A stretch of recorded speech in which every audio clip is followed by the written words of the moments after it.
صلی اللہ تعالی علیہ وسلم ارشاد فرماتے ہیں کہ آخر زمانے میں ایک ایسی عظیم جنگ ہوگی، کفار و مشرکین ہیں اور مسلمین ہیں، اس کو ملحمۃ الکبریٰ کہا گیا ہے، قیامت سے قریب ہونے والی یہ سب سے بڑی جنگ ہے۔ اسی سے آپ اندازہ لگائیں، اللہ کے حبیب صلی اللہ علیہ وسلم ارشاد فرماتے ہیں کہ اس میں کفار و مشرکین 80 جھنڈوں کے نیچے آئیں گے اور ہر جھنڈے کے نیچے 12,000 کی فوج ہوگی، جو تقریباً حساب کرنے پر 9,60,000 کی فوج بن جاتی ہے۔ اگر وہ مومنین سے مقابلہ کرنے کے لیے اتنی بڑی فوج ایک جگہ جمع ہوتی ہے تو پھر اس جنگ کا اندازہ کریں کتنی بڑی۔ اس کو الملحمۃ الکبریٰ کہا گیا ہے اس لیے کہ اس میں گوشت کے چھیتڑے اڑیں گے۔ ملحمہ جو کہا گیا ہے عربی میں کہ گوشت کے ٹکڑے ٹکڑے دیکھے جائیں گے، اس قدر اس میں جانیں جائیں گی۔ اس جنگ کے متعلق جو اللہ کے حبیب صلی اللہ علیہ وسلم نے پیشین گوئی کی ہے، جو پہلے سے خبر دی ہے، وہ کیا ہے؟ فرمایا کہ پہلا دن جب ہوگا مقابلہ کا تو اس میں مسلمانوں کی جماعت میں تعداد کتنی ہوگی یہ تو نہیں بتایا گیا، کفار و مشرکین کی تو پتا ہے کہ 80 جھنڈوں کے نیچے آئیں گے، لیکن مسلمان اور مومنین جو لڑ رہے ہیں ان کی تعداد کا کوئی علم نہیں ہے ہمیں، لیکن یہ پتا ہے کہ ان میں سے 1/3 ایک پوری جماعت کا 1/3 حصہ میدان چھوڑ کر بھاگ جائے گا۔ جنگ میں سے وہ میدان چھوڑ کر بھاگ جائیں گے جب اتنی شدت کی چیز ہو رہی ہو، مصیبت آ گئی ہے، تکلیف آ گئی ہے، 1/3 میدان چھوڑ کر بھاگ جائیں گے۔ اور ان پر کیا فرمایا حضور پاک صلی اللہ علیہ وسلم؟ فرماتے ہیں وہ دنیا کے روئے زمین کے بدترین لوگ ہوں گے، ان کی توبہ بھی قبول نہیں ہوگی، وہ سب سے بدترین لوگ ہوں گے، پیٹ دکھا کر جو نکل چکے ہیں۔ دوسرا مرحلہ آئے گا، دوسرا پڑاؤ، دوسرا دن ایسا ہوگا کہ مومنین کی جماعت کا 1/3 1/3 حصہ شہید ہو جائے، قتل ہو جائیں گے۔ سوچو یہ بہت بڑی بات ہے۔ یہ دونوں چیزوں پر میں آج آپ سے گفتگو کرنا چاہتا ہوں۔ 1/3 حصہ میدان چھوڑ کر بھاگ جا رہا ہے اور 1/3 حصہ قتل ہو گیا، شہید ہو گئے۔ بچے کتنے ہیں؟ 1/3۔ لاسٹ میں 1/3 حصہ بچا ہے، یعنی ایک میں اگر 3 پارٹ کریں تو 2 پارٹ تو ختم ہو گئے، 1 پارٹ بچا ہے۔ اور اللہ کے نبی صلی اللہ علیہ وسلم فرماتے ہیں اللہ رب العزت اس آخری تہائی حصے کو فتح مبین عطا فرمائے گا۔ فتح تو ہے ان کی، فتح ہوگی ان کی، لیکن جو حصہ بچا ہوگا وہ آخر کا 1/3 حصہ ہوگا۔ اب اس پر مجھے عرض یہ کرنا ہے، مومنوں کو اگر فتح دیکھنا ہے، اللہ کی نصرت اور مدد دیکھنی ہے، تو یہ 2 چیزیں تو برداشت کرنی پڑیں گی۔ کون سی؟ پہلی چیز اپنوں کا چھوڑ کر بھاگ جانا، اور دوسرا اپنوں کا اپنے سامنے مر جانا۔ یہ دونوں چیزیں ہمیں دیکھنا پڑے گا۔ بہت سارے ایسے ہوں گے جو چھوڑ کر جا چکے ہوں گے، دامن چھڑا رہے ہوں گے، بھاگ چکے ہوں گے، اور کچھ وہ ہوں گے جو لڑتے لڑتے اپنی جان دے چکے ہوں گے۔ یہ دونوں بھی بہت سخت مسئلے ہیں میرے عزیزوں، انسان کو یہ پگھلا دیتی ہیں چیزیں۔ اگر آپ کو ایسا لگے کہ میرے اپنے جاننے والے لوگوں میں سے کچھ لوگ مجھے چھوڑ کر بھاگ جا رہے ہیں، تو یہی انسان ٹوٹ جاتا ہے، اس کے دل کی کیفیت بدلنے لگ جاتی ہے، وہ پھر مایوسی کا شکار ہونے لگتا ہے۔ میری جماعت میں 100 لوگ تھے، 90 تو بھاگ رہے ہیں، 10 کیا کریں گے؟ اس کا اندر سے جو عزم تھا، حوصلہ تھا، وہ ڈاواں ڈول ہونے لگ جاتا ہے۔ اپنوں کا چھوڑنا یہ بہت بڑی آزمائش ہوتی ہے۔ اور دوسری آزمائش تو یہ ہے، بچے آدھے تھے، اس میں سے تو آدھے انتقال کر گئے، تب پھر آدمی پھر ٹوٹ جاتا ہے۔ کچھ تو بھاگ گئے اور کچھ تو قتل ہو گئے، میں کیا کروں گا؟ میرے عزیزوں، جو آخر میں بچنے والے لوگ جو ہوتے ہیں نا، وہ معمولی نہیں ہیں، وہ اللہ کی ذات پر سب سے زیادہ توکل کرنے والے لوگ ہیں۔ ان کو کوئی چیز ہٹا نہیں سکتی، اپنوں کی بے وفائی بھی ان کے قدموں میں لرزہ نہیں لاتی، اور اپنوں کا انتقال ہو جانا بھی ان کے حوصلوں کو نہیں توڑتا، تبھی جا کر کے اللہ تعالیٰ انہیں فتح مبین عطا فرماتا ہے۔ اور یہ چیز ملحمۃ الکبریٰ میں دیکھی جانے والی تھی، جو قیامت کے قریب ہونے والی جنگ ہے۔ لیکن میرے عزیزوں، آج ہم نے اپنی آنکھوں سے یہ مشاہدہ کیا ہے غزہ کی سرزمین پر، فلسطین میں 15 مہینے کے بعد آج صہیونی حکومتیں اور یہودی غاصب حکومتیں صلح کرنے پر اور ایگریمنٹ کرنے پر مجبور ہو گئی۔ دنیا ان کے منہ پر تھوک رہی ہے، تم 50,000 سے زیادہ لوگوں کو قتل کر کے صرف 200 لوگوں کو چھڑانے کے لیے آج بھی فتح کا جشن منا نہیں پا رہے ہو، بلکہ پھر جھک کر کے ان کے ساتھ معاہدہ ایگریمنٹ کرنے پر مجبور ہو۔ یہ فتح ان بچوں کی نہیں ہے تو اور کیا ہے؟ ان مظلوموں کی نہیں ہے تو اور کیا ہے؟ جن کے پاس کھانے کو روٹی نہیں ہے اور پہننے کو کپڑے تک نہیں رکھے، ان کے علاج معالجے کے لیے دوائیاں نہیں رہ گئی، لیکن عزم اور حوصلہ ایسا ہے کہ اللہ ابھی ہمارے ساتھ۔ مخبر صادق رسول کریم صلی اللہ علیہ وسلم نے 1400 سال پہلے ہی بشارت دی تھی۔ اللہ کے نبی صلی اللہ علیہ وسلم فرماتے ہیں کہ دمشق کے ابواب یا پھر بیت المقدس کے آس پاس رہنے والوں میں ایک جماعت ہمیشہ قیامت تک ایسی رہے گی جو حق کے لیے لڑتی رہے گی۔ اللہ کے نبی صلی اللہ علیہ وسلم فرماتے ہیں ان کو کوئی چیز نقصان نہیں پہنچائے گی، دھوکہ دینے والوں کی دھوکہ دڑی ان کا کچھ نقصان نہیں پہنچائے گی۔ آپ ہو سکتا ہے سوال کریں، عمارتیں ٹوٹ کر راکھ میں بدل گئیں، ہزاروں بچے قبروں میں سو گئے، کتنی عورتیں بیوہ ہو گئیں، کتنوں کے گھر اجاڑے گئے، کتنوں کے ہاتھ پیر توڑے گئے ہیں، بمباری میں وہاں پر کون صحیح سلامت رہا؟ 2 لاکھ کے قریب لوگ متاثر ہوئے، اور مولانا آپ کہتے ہیں حضور نے فرمایا حدیث میں ان کو کچھ نقصان نہیں ہوگا؟ یہ نقصان نہیں ہے تو اور کیا ہے؟ ہو سکتا ہے آپ کے ذہن میں یہ سوال گردش کر رہا ہو۔ میں بتاتا ہوں میرے عزیزوں، جسم کا نقصان، جان کا نقصان، مال کا نقصان، جائیداد کا نقصان، یہ اللہ کے نبی نے نہیں فرمایا۔ یہ نقصانات مومن کے لیے کوئی معنی نہیں رکھتے۔ اگر ایمان سلامت ہے تو پوری کائنات سلامت ہے، اور یہ اللہ تبارک و تعالیٰ نے آج تک ان کے ساتھ رکھا ہے، ان کا ایمان محفوظ ہے، ایمان موجود ہے، جس کی وجہ سے یہ سارے نقصانات کچھ معنی نہیں رکھتے۔ اس لیے کہ یہ تکلیفیں، یہ جو ساری مصیبتیں آئی ہیں، اس پر تو اللہ تعالیٰ نے اجر عظیم کا وعدہ فرمایا ہے، اجر عظیم کا وعدہ فرمایا ہے۔ ہاں اگر ایمان ہی چلا جاتا تو پھر کون سی جنت ملتی، کون سی خوشبو جنت پاتے؟ کچھ نہیں ہوتا۔ ایمان سلامت ہے، جس کی وجہ سے انہیں دنیا میں بھی اللہ سرخروئی عطا فرمائے گا۔ ایک بھی جگہ سے کہیں ان نہتے مسلمانوں کو جو غریب مظلوم ہیں اور ٹوٹے پھوٹے ہاتھوں اور ٹکڑے پہنے ہوئے بچے ہیں، ان کو کوئی یہ نہیں کہتا کہ یہ ظالموں کے لوگ ہیں، بلکہ ہر کوئی یہ کہتا ہے ایک ظالم کے خلاف جس کے پاس دنیا کے سارے آئٹم پاور ہیں، لیکن یہ نہتے بچے کھڑے ہیں، دعائیں بھی ان کے ساتھ ہیں اور رحمت الہی بھی ان کے ساتھ ہے۔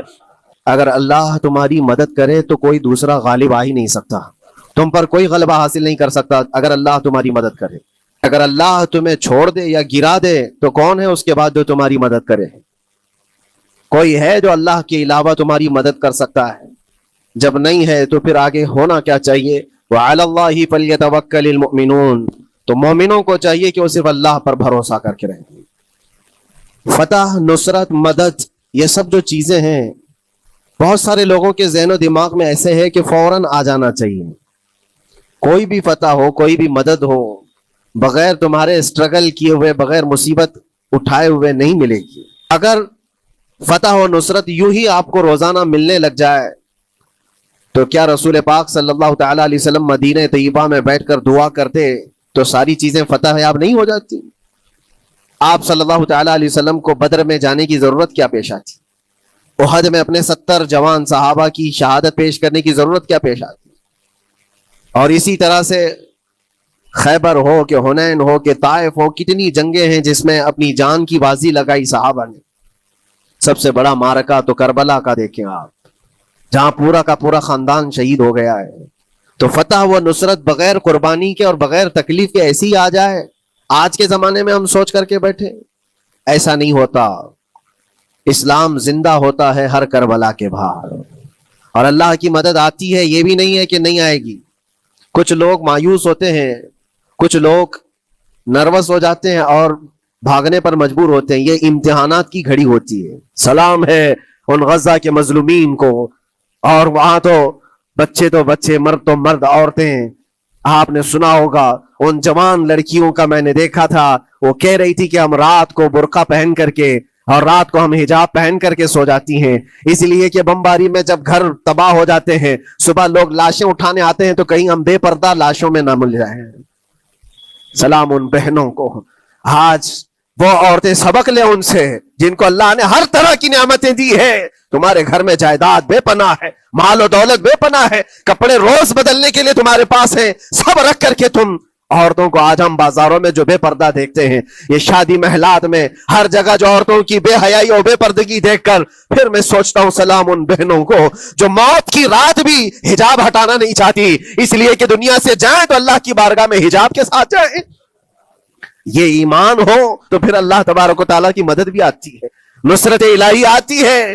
مجھے بتاؤ میرے عزیزوں، 50,000 کا خون کر دینے والا وہ ظالم اور غاصب اسرائیل وہ اپنے 200 قیدیوں کو چھڑا کیوں نہیں سکا؟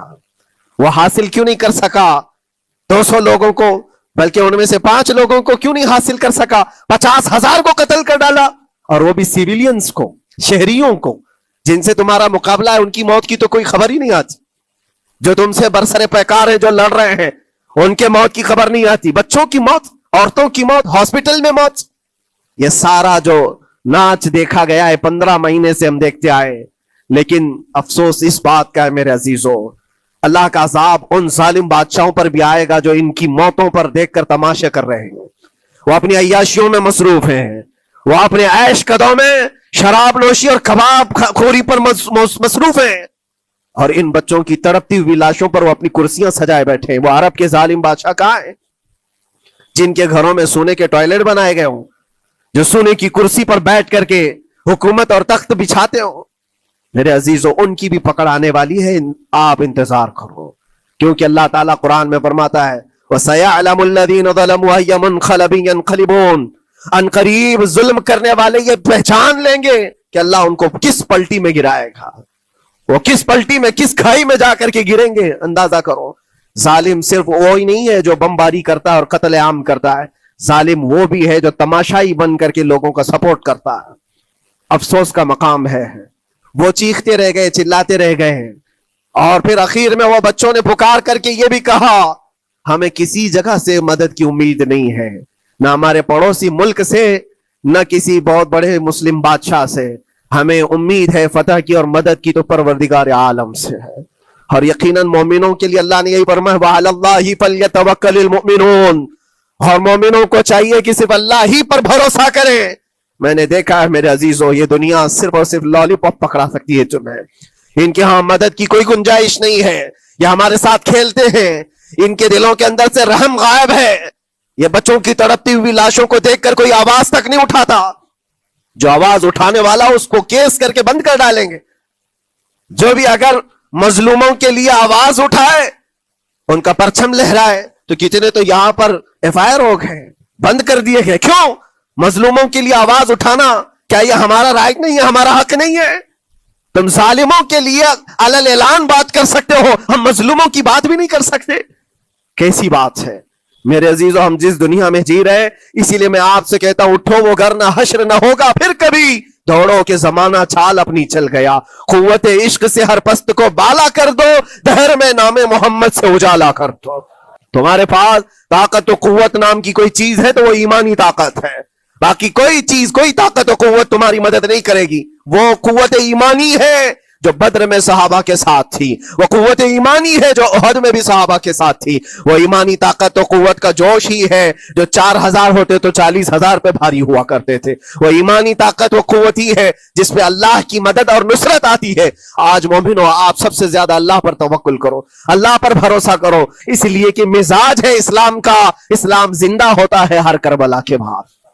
اپنی قربانیاں دو اور قربانیاں ضائع نہیں ہوتی، رنگ لائیں گی، ہماری شہادتیں رنگ لائیں گی، ان بچوں کی شہادتیں رائے گا نہیں جائیں گی جو 40,000 کے قریب شہید ہو چکے ہیں، وہ رنگ لائے گی۔ فتح بیت المقدس کے لیے ان کی قربانیاں، ان کی شہادتیں ایک عظیم باب بن کر کے نکلیں گی، ایک عظیم دروازہ بن کر کے نکلیں گی۔ آپ انتظار کرنا، وہ دن قریب آ رہا ہے جس کے متعلق میرے مصطفیٰ نے بشارتیں دی ہیں۔ ایک وقت وہ آئے گا جب امام مہدی کا ظہور ہوگا اور صرف پرچم اسلام لہرائے گا، وہ دن آئے گا، یہ قربانیاں ضائع نہیں جائیں گی میرے عزیزوں۔ اور اللہ کریم نے قرآن میں فرمایا، لوگ تو چاہتے ہیں اللہ کے چراغ کو اپنے منہ کے پھونکوں سے بجھا دیں، اللہ کے چراغ کو اپنے منہ کے پھونکوں سے بجھا دیں۔ اللہ کا چراغ اسلام ہے، اللہ کا چراغ یہ قرآن ہے، اللہ کا چراغ رسول پاک کی ذات ہے، اور ظالم یہ چاہتے ہیں اپنے منہ کے پھونکوں سے اس چراغ کو بجھا دے۔